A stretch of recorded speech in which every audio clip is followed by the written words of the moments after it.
정말 오랜만에 보는 반등인데 반등다운 반등이 썩 시원찮습니다. 상승폭이 많이 줄어들었고 그동안 많이 뛰어올랐던 원달러 환율의 낙폭도 다시금 또 제자리로 돌아가는 그런 방향을 찍고 있고요.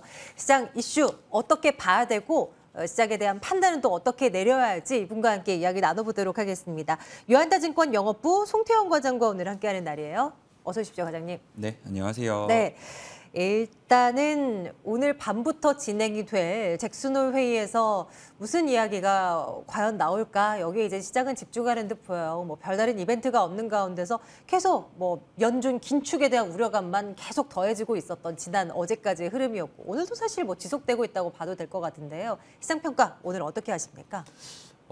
저는 생각보다는 그래도 괜찮다라고 생각을 하고 있고요. 그래요? 물론 이제 네. 정강 후 약이 지금까지는 좀 진행이 됐기 때문에 그런 시장이 좀 아쉬운 부분이 있기는 하지만 그럼에도 불구하고 사실 지금 주요한 이벤트를 앞두고 있기 때문에 방향성 자체를 크게 가져가기가 좀 어려운 시장이잖아요. 그런 부분에서 비교적 올려줄 수 있는 쪽에선 계속적으로 올려주는 이런 형태가 나오고 있고 그리고 이러한 과정 속에서도 전반적으로 다 내리는 것이 아니라 반등이 나오고 있다는 점은 일단 고무적으로 좀 생각을 해봐야 되는 부분이다라고 말씀을 드릴 수 있을 것 같습니다.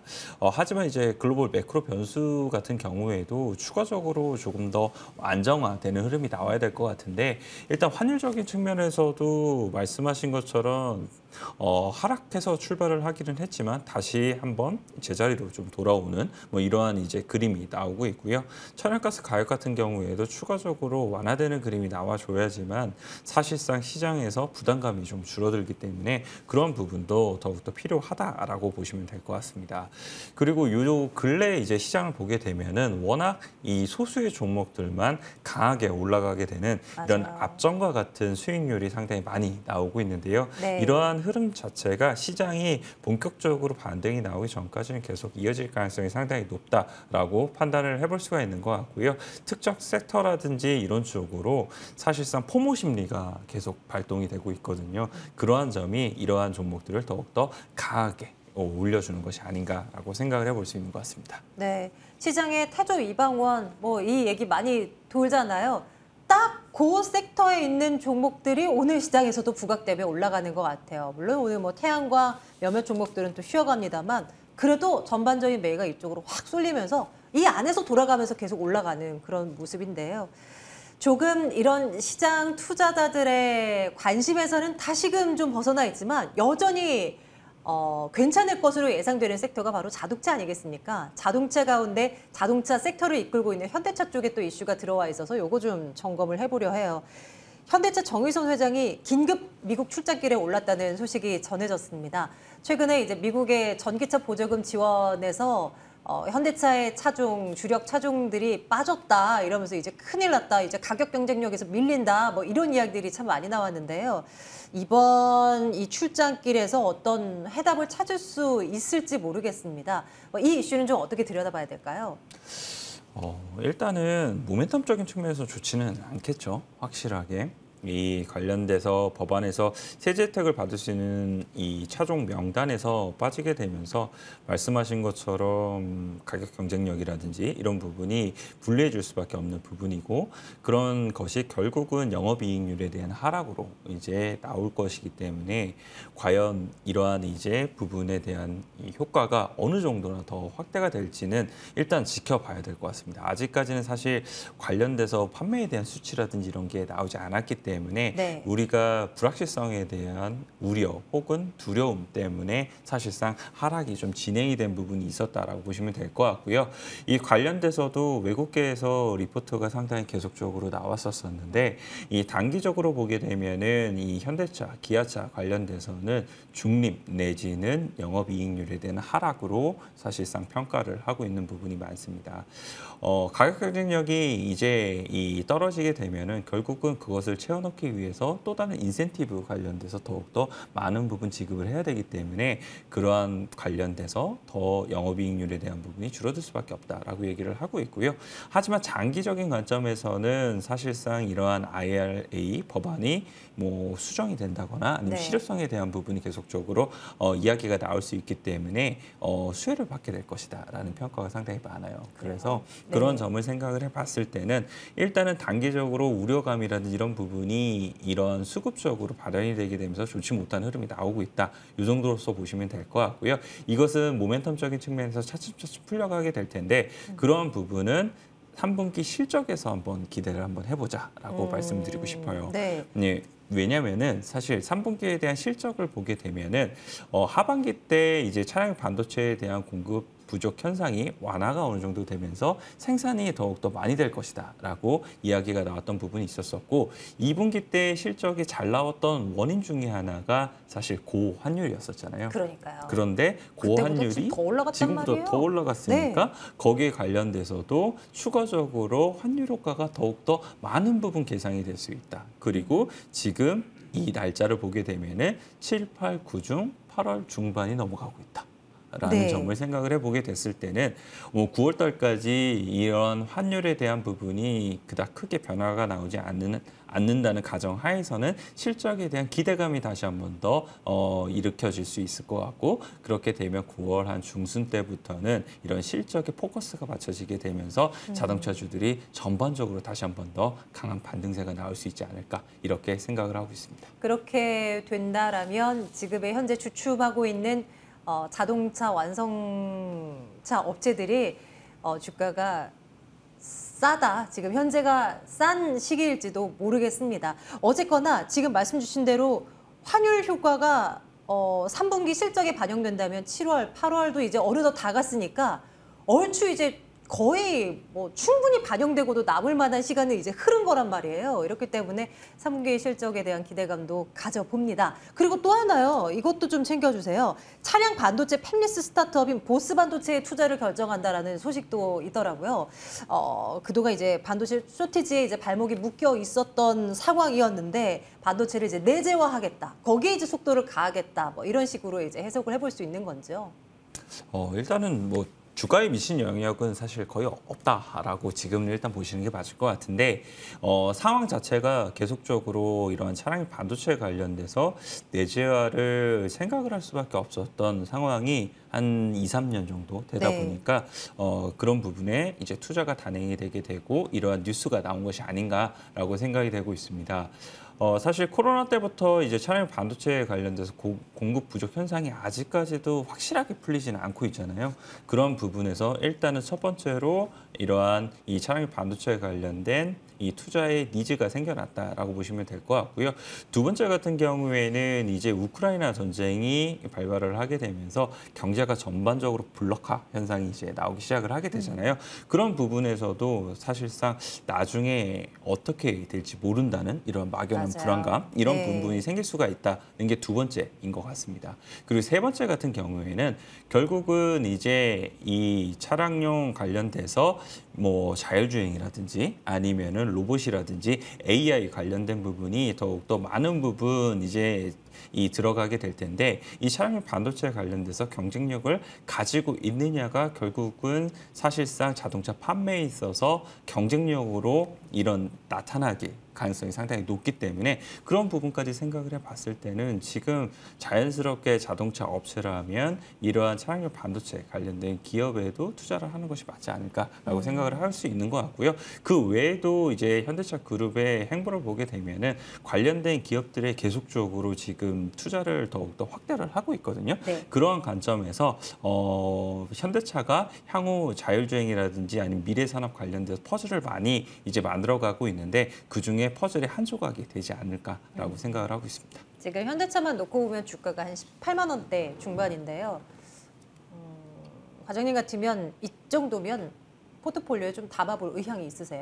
장기적인 관점에서는 충분히 담아볼 만하다라고 말씀을 드릴 수가 있을 것 같은데 단기적으로는 아무래도 네. 이런 완성차 같은 경우에는 조금 속도가 느릴 수밖에 없잖아요. 그런 점에서 일단 좀 지켜보자라고 네. 말씀드리고 싶고요.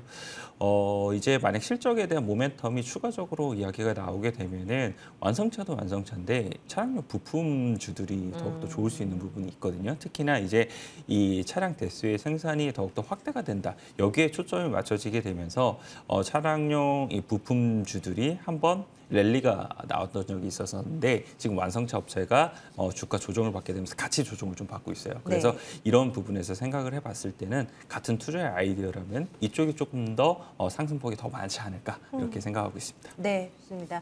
오늘 이슈가 있는 자동차 쪽 먼저 좀 점검을 하고요.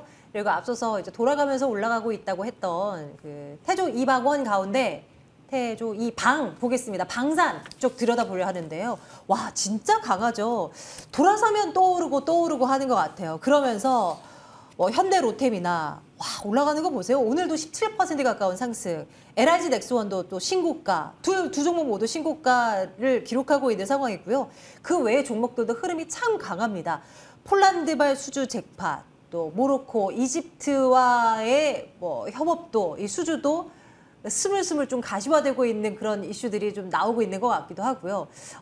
그런데 지금까지는 이렇게나 강하게 올라왔는데 추가적으로 더 올라갈 만한 거리도 있는 건가? 지금 믿고 가도 계속 가도 되는 건가? 궁금해요. 과장님 생각은 어떠십니까? 하반기 내내 방산 섹터는 관심을 좀 가져야 되지 않을까라고 생각을 하고 있어요. 물론 말씀하신 것처럼 많이 올랐기 때문에 이런 올라간 날 접근을 하시기에는 다소 부담스러울 수 있기는 하겠지만 그럼에도 불구하고 방산 섹터 계속 관심 있게 보고 조정 시에는 확실히 매수로 대응을 하셔야 되지 않을까라고 네. 생각을 해볼 수 있는 것 같습니다.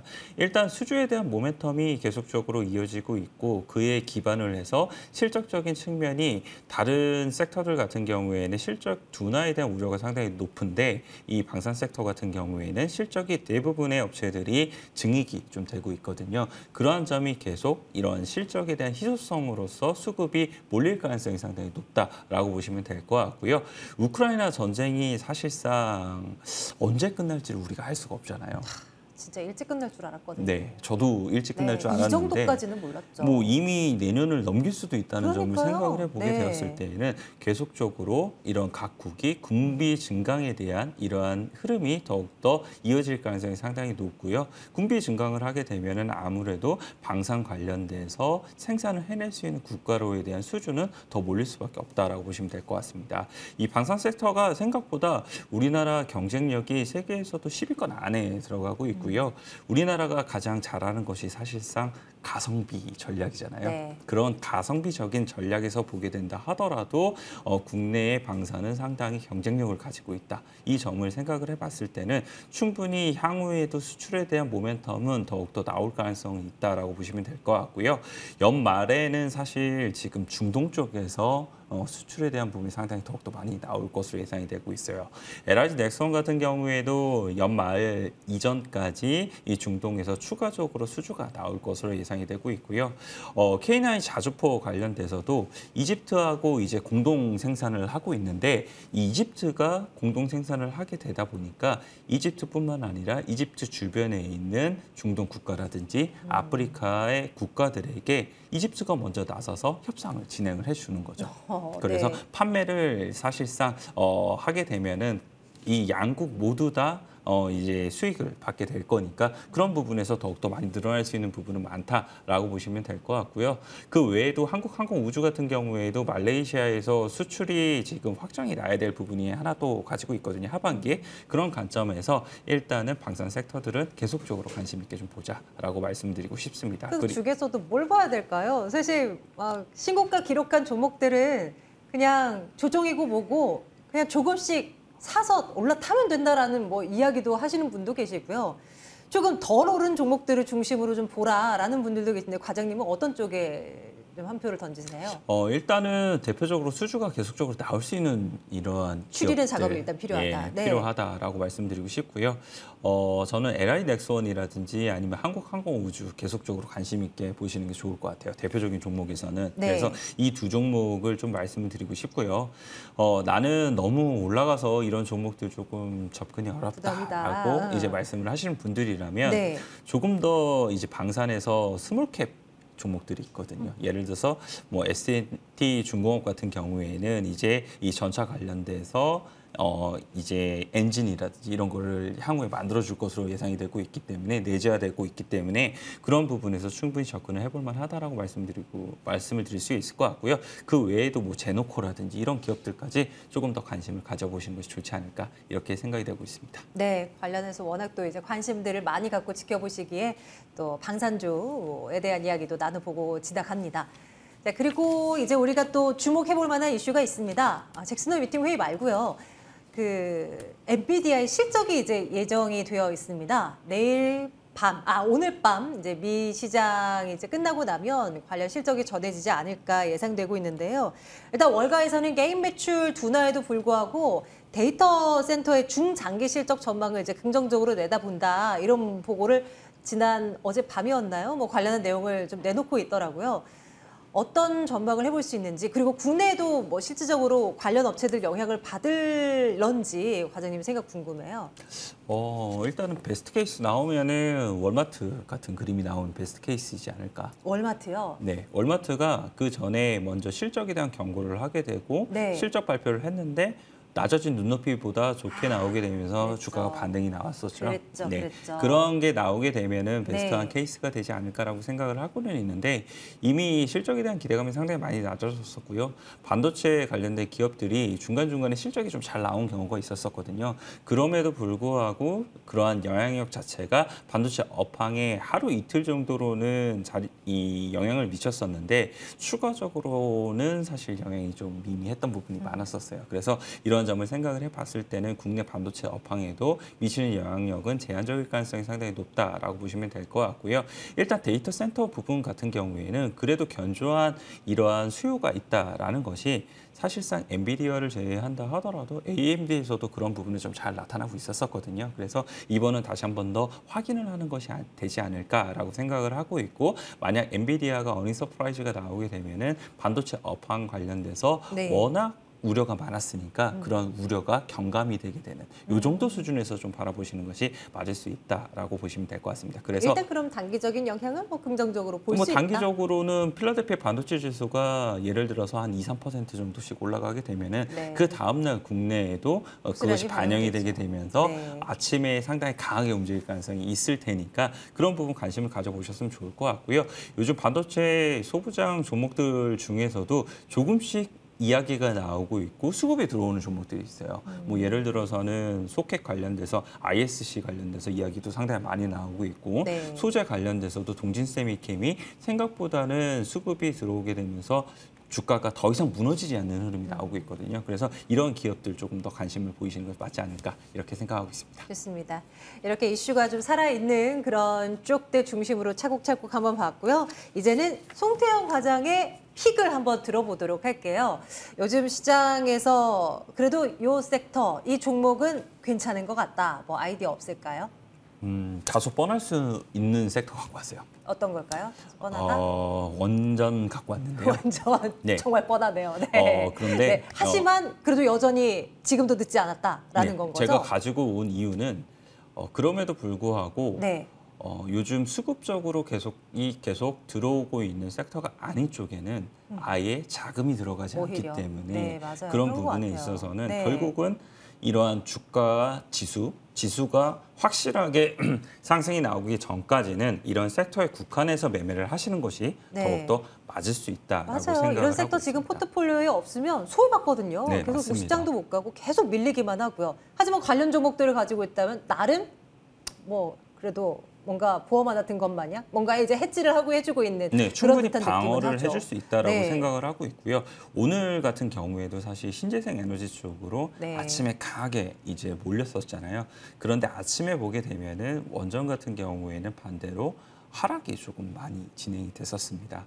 이런 점을 생각을 해봤을 때는 수급적으로 이동에 의해서 그런 것들이 사실상 이루어진 걸 텐데 오후에 가게 되면서 이것이 반대 현상이 나올 수 있다라고 저는 생각을 하고 있어요. 신재생 에너지가 약간 네. 눌러지게 되면서 네. 여기서에 대한 차익에 대한 부분이 원전 쪽으로 이동을 하게 되고 방산에서 나온 부분이 이쪽으로 이동을 할 수 있는 부분이 충분히 나올 수 있다라고 와. 저는 생각을 하고 있거든요. 네. 그래서 저는 원전 관련돼서 아침에 사실상 마이너스를 기록을 했다는 것이 매수에 좋은 이 자리로서 자리매김을 해준 것이 아닌가라고 네. 생각을 하고 있고요. 원전 관련돼서도 계속적으로 수출에 대한 모멘텀이 있다는 점이 일단 첫 번째 모멘텀으로 볼 수가 있을 것 같고 그리고 에너지 대란이 유럽에서 계속적으로 나오고 있잖아요. 그러한 점에서 생각을 해봤을 때는 대체 에너지 관련돼서도 원전에 대한 목소리는 계속적으로 나올 수밖에 없는 부분이 있다. 그리고 라인강에 대한 수위가 줄어들게 되면서 사실 원전 관련돼서도 생산이 조금 발전이 어려운 부분이 있었었는데 라인강 수위가 다시 한번 많이 올라왔거든요. 그런 점에서 생각을 해봤을 때도 원전 관련돼서 지금 모멘텀은 충분히 가지고 있다. 그렇게 되면 이제 이 원전 섹터에서 어떤 종목을 하느냐 이것이 네. 중요하게 될 텐데 조금 대표적인 종목을 하셔라라고 말씀드리고 싶습니다. 네, 그럼 원전에서 대표적인 종목이라 뭐가 있을까요? 오늘 뭐 밀리고 있는 두산 에너빌리티나 뭐 아니면 두산 퓨얼셀 뭐 이런 거 말씀하시는 걸까요? 저는 조금 그보다는 작은 종목을 네. 가지고 왔어요. 네. 일진파워 가지고 일진파워, 왔고요. 네. 두산 에너빌리티가 말씀을 하신 것처럼 뭐 한전기술이라든지 이런 기업들이 바로 딱 연계돼서 생각나는 종목이긴 네, 해요. 그리고 그러니까요. 수급적인 측면에서도 훨씬 더 많은 부분 들어오는 부분은 맞기는 하지만 그럼에도 불구하고 일진파워 같은 경우에는 이 원전 관련돼서 이슈가 나올 때마다 충분히 어느 정도 상승이 나왔다는 점을 일단 저는 말씀을 드리고 싶고요. 그리고 두산 에너빌리티에 대한 주가 상승 폭보다는 일진파워가 훨씬 더 배타적인 측면에서 더 많은 부분을 움직였다는 점. 그런 점까지 생각을 해봤을 때 일진파워를 오늘 사실 아침에 2만 원 언더에서 잡으셨으면 더욱더 좋으셨겠지만 네. 그럼에도 불구하고 지금 거의 보합권에서 움직임이 없다는 점에서 감안하게 됐을 때는 지금 이 자리에서도 충분히 매수할 만하다라고 말씀드리고 싶고요. 오후로 가게 되면서 더욱더 원전에 만약 수급이 몰리게 되면은 생각보다 일진파워 강하게 올라갈 수도 있다 이렇게 말씀드리도록 하겠습니다. 당장 이번 주 내를 말하는 게 아니라 당장 오늘 오후를 말씀하시는 건데요. 오늘 오후가 될 수도 있다라고 생각을 하고 있고요. 네. 만약 아니면은 적어도 잭슨홀 미팅에 나오게 되면서 지수의 이런 흐름 자체가 반대로 꺾이지만 않게 되면은 네. 원전은 충분히 갈만하다라고 생각하고 있습니다. 가격대가 지금 조금 한 1% 가까운 상승을 현재 시도하고 있습니다. 일진파워는 24,000원 현재가 형성인데요. 어디까지 올려다 보면 좋을까요? 저는 일단은 너무 높게는 요즘 목표 수익률을 안 세우셨으면 좋을 것 같아요. 그래서 목표는 24,000원 말씀 좀 드리고요. 충분히 높은데요. 생각했던 것보다요. 그래도 네. 24,000원이라고 20% 수익이에요, 그 정도면? 20%가 조금 안 되거든요. 네. 네네네. 요즘 종목들 중에서 네. 가장 강하게 움직이는 종목들이 대략 한 20% 정도까지 올라갈 수 있다는 점. 뭐 그런 네. 점을 생각을 해봤을 때는 충분히 움직일 수 있는 가격대다라고 말씀드리고 싶고요. 꼭 지켜야 되는 가격은 지금 화면에 나온 저 가격인가요? 17,700원? 손절가는 네. 확실히 지키고 가셔야 되니까 네. 그건 말씀드리고 싶고요. 21,500원이 넘어가기 시작을 하게 되면 23,500원이 넘어가기 시작을 하게 되면은 거기서부터는 조금씩 줄여 나가셔도 되지 않을까 네. 이렇게 생각을 하고 있습니다. 일단 목표가는 24,000원을 제시를 하나 서서히 올라가면서 챙기면서 가야 될 것. 하지만 한 이 정도쯤은 충분히 갈 수 있을 것이다라고 이제 내다보는 우리 과장님의 말씀 기억하겠습니다. 원전주 가운데서 우리는 일진파워 목표가 24,000원 바라보고 한번 살펴보도록 할게요. 유한타증권 영업부 송태영 과장과 함께 말씀 나눴습니다. 과장님 고맙습니다. 네, 감사합니다.